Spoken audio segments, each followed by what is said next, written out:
she presents herself to him, resplendent in her silk, her hair falling like a black waterfall on her shoulders. He methodically undrapes her, revealing the afternoon sheen of the sun on her bronze skin. She knows what is to come. She lowers her thick-lashed eyes, bites her full lips, fights the tears that will reveal her true feelings. He urges her to submerge herself in a bath, steaming, fragrant, with jasmine spring water. He wants everything to be soaked, washed, clean, every orifice, every fold, especially behind the ears, under her arms, between her toes, and in the crevice between her legs. There should not be that pungent odor. He hands her the whitest pumice stone and requires her to scrub her skin until it is supple to his touch. He demands that she pluck every hair from her body, chiding her for missing that spot, that loose strand. He himself cuts her nails short and neat because he does not want her to scratch him and draw blood. He sloughs off every dead cell because he wants her fingertips to be as soft as petals.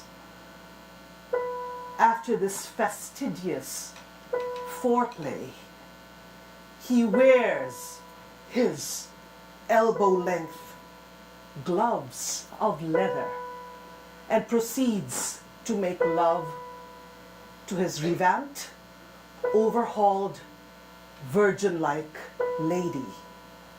He makes sure that his lips do not grace his. He is masterful that his manhood leaves her before he secretes its essence, because he does not want to stain the sheets, make a wet mess, decimate his energy. Befuddled, Our Lady looks into the vast emptiness while he cleans himself with the same attention that he subjected her to earlier. He withdraws into his room and meditates for a full 2 hours because, after all, he has debased himself and incurred a karmic debt which he must pay off. Dejected, Our Lady sits by the pond where a magnificent carp lives in her garden. The golden quark swishes and sloshes about, glimmering like a beautiful yellow topaz. This delights Our Lady, and the koi is pleased to please her. This happens every afternoon, just before the evening meal. After one such antiseptic love-making session, Our Lady is consumed with sadness. She sits by her pond, where that beautiful koi lives, and begins to weep, startled by her sobs. The magnificent carp swims towards her. He notices her slightly upturned toe barely breaking the water. He encompasses that toe with his strong lips and begins to suck. And then he sucks another toe, and another, and another. Our Lady feels a surge in her belly, and she feels a sizzle in her skin, a tingle that she had forgotten. She puts her other foot into the water, and our obliging carp sucks the toe with even more fervor, and the other, and the other. He then brushes his glistening body on her calves, understanding his invitation. She plunges herself into the muddy pond. The bold carp circles her, circles around her neck, strokes her hair, kisses her lips, circles her waist, circles her by now petulant breasts.